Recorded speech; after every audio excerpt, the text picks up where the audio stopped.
Alrighty, so if you are here, you have hopefully done that law of probability investigation activity on Canvas. If you are not, I please ask that you go and do that. It will really help it stick. If you're having issues with it, just feel free to ask me on Zoom, or feel free to text me through Google Call, or just to shoot me an email. I have no problem helping you all work through it, but it is important for it to stick that you all take some time to try and figure it out yourselves. So with the addition law of probability, the first thing that we need to understand is some notation. And I wrote this on that Canvas module, but I do want to go over it again really quickly. So in probability, the event that both A and B occur, we write with this notation right here, this intersection symbol. We read this as A intersection B, or A and B. Now, the way that I've always managed to not get these mixed up is if you look at the word and if you look at the intersection symbol, an easy way to remember that this is and probability is it's right in the middle of the word and. It looks like an N, it means and probability. It's in the middle of the word and right there. And then once you know that, the other one is the or probability. It's the union here, that the event that A or B both occur is written A union B.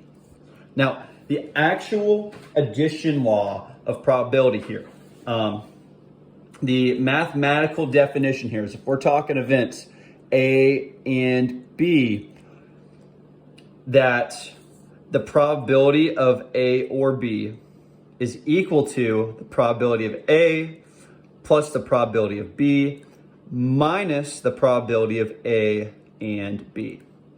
So if you've done that investigation, it should have been apparent that this law is a thing. Now, some of you all may have had the probability of A or B adding over to the A or B, and that's perfectly okay. The way that you're going to see it in IB, though, is going to be this way right here. If you got a copy of those formula booklets, this is what is going to be in there. You won't have to memorize this, but you will have to know how to use it.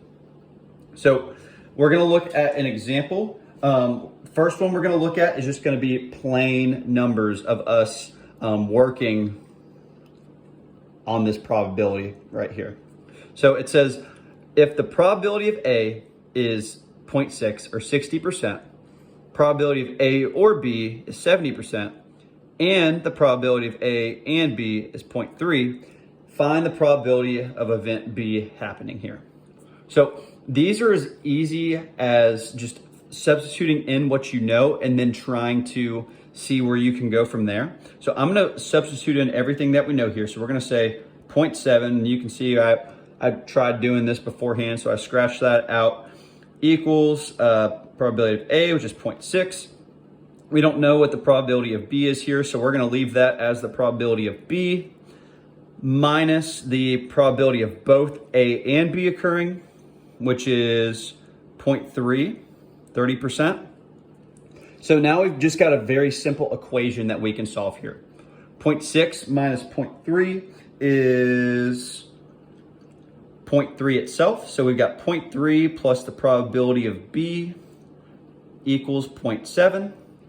And if we subtract 0.3 from both sides here to solve for the probability of B, we end up getting that the probability of B here is equal to 0.4 or 40%. You can see that expressed both ways.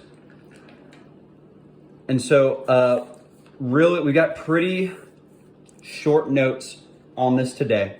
But one of the other important concepts for today is this concept of mutually exclusive events. So if A and B are mutually exclusive events, what it means to be mutually exclusive is that the probability of them happening at the same time is 0.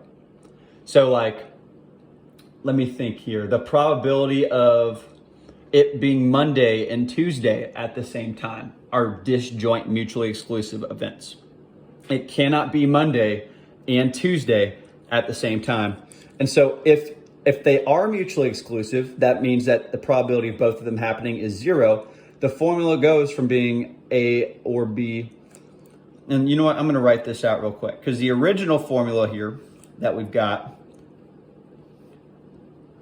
says that we're going to subtract out A or B.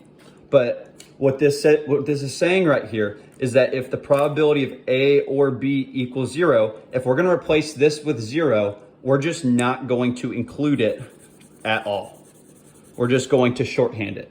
So if you all want, you can still work with the original thing here, but you just have to ask yourself, okay, are they mutually exclusive or not? Because if they are mutually exclusive, then the probability of A and B happening is 0. So we're going to look at one last example here for today. So a class of 30 students was given a history test. 7 students scored an A and 11 scored a B. So the first thing that we're going to ask ourselves are A and B mutually exclusive events? Can you get an A and a B on a test at the exact same time? And unfortunately, the answer is no, you cannot. So we're going to answer that yes, they are mutually exclusive, because mutually exclusive means they cannot occur at the same time. They are exclusive. They cannot happen at the same time. I forgot a C there. So then what we can do is we can use this to help find probabilities. So if we wanted to find the probability of A here, well, how many people got A's? You should be saying to yourself, well, it looks like 7 of them scored an A, Mr. Price. Alrighty. Well, 7 out of, how many was it? 30? So 7 out of 30. We're going to circle that. The next one, find the probability of B, the probability that a student received a B here. Let's see. That would be 11 B's out of 30. And we can't reduce that fraction right there. So then we've got the probability of A and B. So the probability of getting an A and a B at the same time, or the probability, that a student got an A and a B, how many students got both on this test? And that number is 0 out of 30. Because you cannot get an A and a B on the same assignment. It's either an A or it's a B.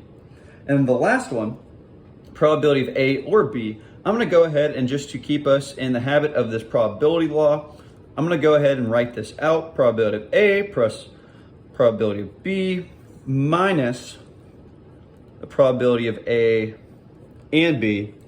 And we're just going to use these probabilities right here. So that's going to be probability of A is 7 out of 30.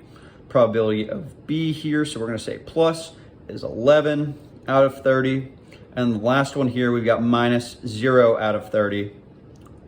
That's what the probability of A or B is equal to. So 7 plus 11, let's see, is 18. So that's going to be 18 out of 30. Or we can simplify that to 3/5. So that is all of the problems I have for the addition law of probability. So you can go ahead and that's all of the learning that we have to do for today. I will have the assignment posted on Canvas, and we will take questions on that homework assignment next class. But thank you all.